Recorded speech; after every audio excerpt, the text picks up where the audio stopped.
Hello, and welcome to CYBR in 10. My name is Nick Dulovitz. I'm the Director of Technical Alliances at CyberArk. CYBR in 10 is a video series consisting of 10 to 15-minute installments. Each video covers a single topic with the common theme being education around CyberArk specifically and privileged best practices generally.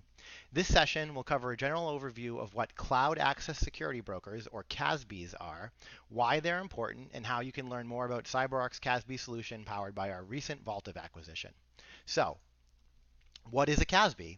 A CASB fundamentally is a visibility and policy control point that sits in between your users and your organization, including your data, and the cloud.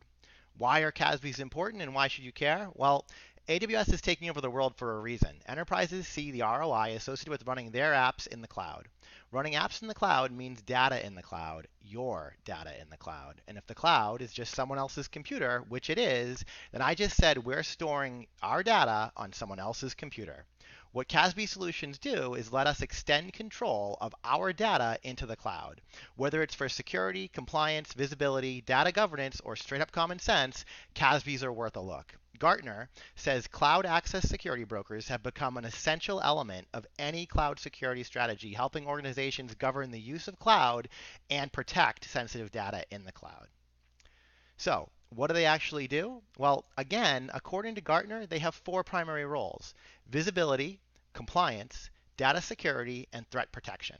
Let's take a closer look at each of these. Visibility.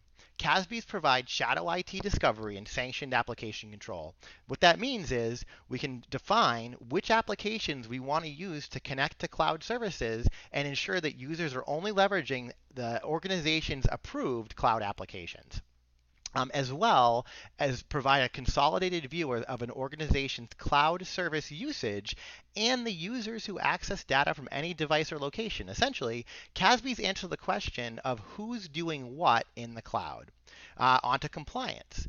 CASBs assist with data residency and compliance with regulations and standards, as well as identify cloud usage and risks of a specific cloud service. Organizations in regulated industries are no different than others in that cloud applications offer compelling benefits for both the organization and for the employee. Since most SaaS vendors don't offer the appropriate visibility and data protection tools to remain compliant with regulatory mandates, CASBs help to fill in those gaps. For example, a CASB can provide logs for audit purposes and can encrypt sensitive data at rest to protect against a breach, and can enforce data leakage prevention policies to control access to regulated data. Data security.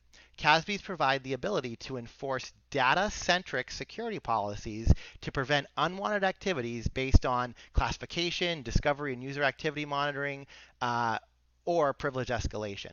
Policies are applied through controls such as audit, alert, block, quarantine, delete, and encrypt. CASBs are able to monitor access to data and vary the level of access to ensure that it's risk appropriate. For example, if you need to ensure that personally identifiable information, or PII, is encrypted, CASBs can detect specific data formats and automatically encrypt based on policy. And then finally, our last pillar is threat protection. CASBs prevent unwanted devices, users, and versions of applications from accessing cloud services. Other examples in this category are user and entity behavior analytics, the use of threat intelligence, and malware identification. CASBs provide protection for threats related to user behavior and the use of corporate data.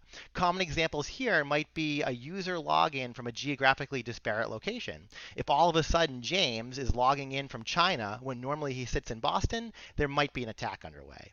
Another example might be a sales rep that normally logs into Salesforce and updates some data in his or her accounts, but then one day logs in and attempts to download the entire company contact database to his or her BYOD device.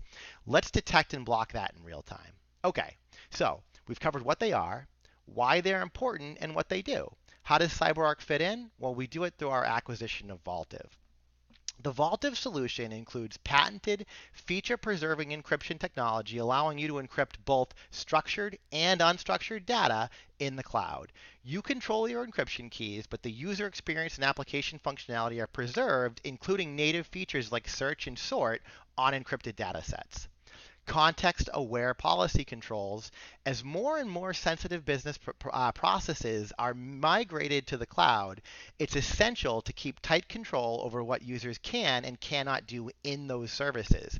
Cloud application privilege management provides more granular controls over users' privileged access to a cloud application than those available natively within that application.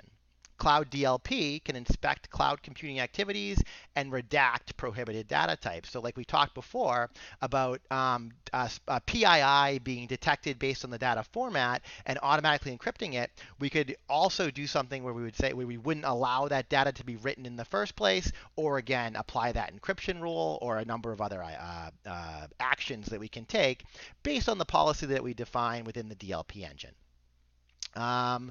Moving on, continuous authentication. So we can enforce re-authentication or two-factor authentication if your users perform high-risk behaviors or access sensitive data. So we can define an authentication wall based on the type of data that a user may be trying to access within a particular cloud application. And then finally, or actually almost finally, alerting and auditing. A key aspect of a sound cloud data security strategy is to maintain visibility beyond your on-premises perimeter. So while cloud providers offer access to activity logs and reporting APIs, they may vary from one platform to the next and are limited to the information that a specific service provider chooses to share. Vaultive can consolidate cloud service provider furnished information as well as generate additional visibility log data. And then the last item that we have here from a Vaultive perspective, at least today, is future-proof your cloud security strategy. So while many organizations initially focus their cloud security strategy on a select number of high-priority cloud services like Exchange Online, the best practice is to implement a solution right from the start that can meet both your current and future needs. Vaultive's approach combines predefined rule packs for popular cloud services with the flexibility to address both known and unknown future cloud security needs. So, if you're interested in learning more, we've got a couple options for you. You can join us at our Impact event in a few weeks for a deep dive breakout session covering Vaultive in additional detail along with question and answer. And if you can't make the trip to Impact, we'll be showing Vaultive off on our Traveling Defend series at a location near you. Go ahead and use that URL at the bottom of the screen to find the most convenient location where you can attend and sign up for our Defend events. If you like this video, please hit the like button and subscribe to be the first to access future videos in the series. I'm Nick Dulovitz. Thank you very much for watching.